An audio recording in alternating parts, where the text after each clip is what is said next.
আসসালামু আলাইকুম দর্শকবৃন্দ, আমাদের নিউজ বুলেটিনে আপনাদের স্বাগতম। গত রাতে মধ্যপ্রাচ্যে একটি ভয়ঙ্কর ঘটনা ঘটেছে। ইরানের ছোড়া একটি আঞ্চলিক ক্ষেপণাস্ত্র ইসরায়েলের প্রতিরক্ষা ব্যবস্থা ভেদ করে সরাসরি ইসরায়েলের একটি পারমাণবিক কেন্দ্রে আঘাত করেছে।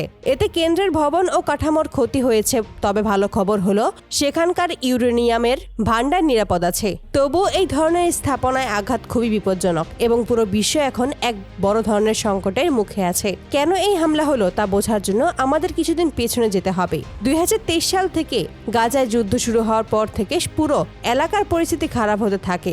গাজায় মানুষের দুর্ভোগ, আন্তর্জাতিক আদালতে মামলা, কিন্তু কোনো কিছুই যুদ্ধ থামাতে পারেনি। ইরান প্রথমে বিভিন্ন গোষ্ঠীকে সহায়তা করলেও এখন সরাসরি ইসরায়েলের সঙ্গে সংঘাতে জড়িয়ে পড়েছে। এই হামলার সবচেয়ে বড় কথা হলো প্রযুক্তির দিক।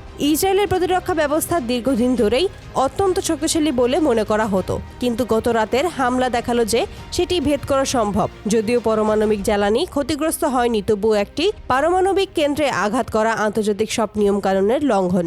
এখন জাতিসংঘের নিরাপত্তা পরিষদ জরুরি বৈঠক করতে পারে। ঘটনার পর ইসরায়েলের প্রধানমন্ত্রী নেতানিয়াহু অনেক চাপে আছেন। তিনি মার্কিন প্রেসিডেন্ট ডোনাল্ড ট্রাম্পের সাথে জরুরি যোগাযোগ করেছেন। এখন প্রশ্ন হলো, এরপর কি হবে? ইসরায়েল কি পাল্টা হামলা করবে নাকি কূটনৈতিক চাপ বাড়বে? আর ইরান, তারা কি এই হামলাকে ন্যায্য প্রতিক্রিয়া বলবে নাকি আরো বড় যুদ্ধের দিকে ধাবিত হবে? এই মুহূর্তে বিশ্ব নেতাদের খুব গুরুত্বপূর্ণ ভূমিকা রয়েছে।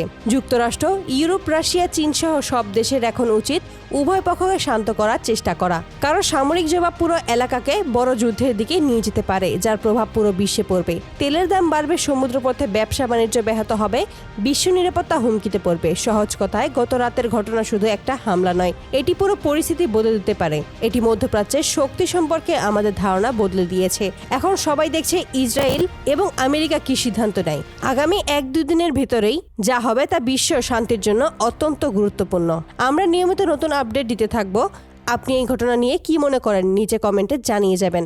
ভিডিওটি লাইক ও শেয়ার করতে ভুলবেন না এবং নতুন নতুন আপডেট পেতে আমাদের চ্যানেলটি সাবস্ক্রাইব করুন এবং আমাদের পাশেই থাকুন। ধন্যবাদ।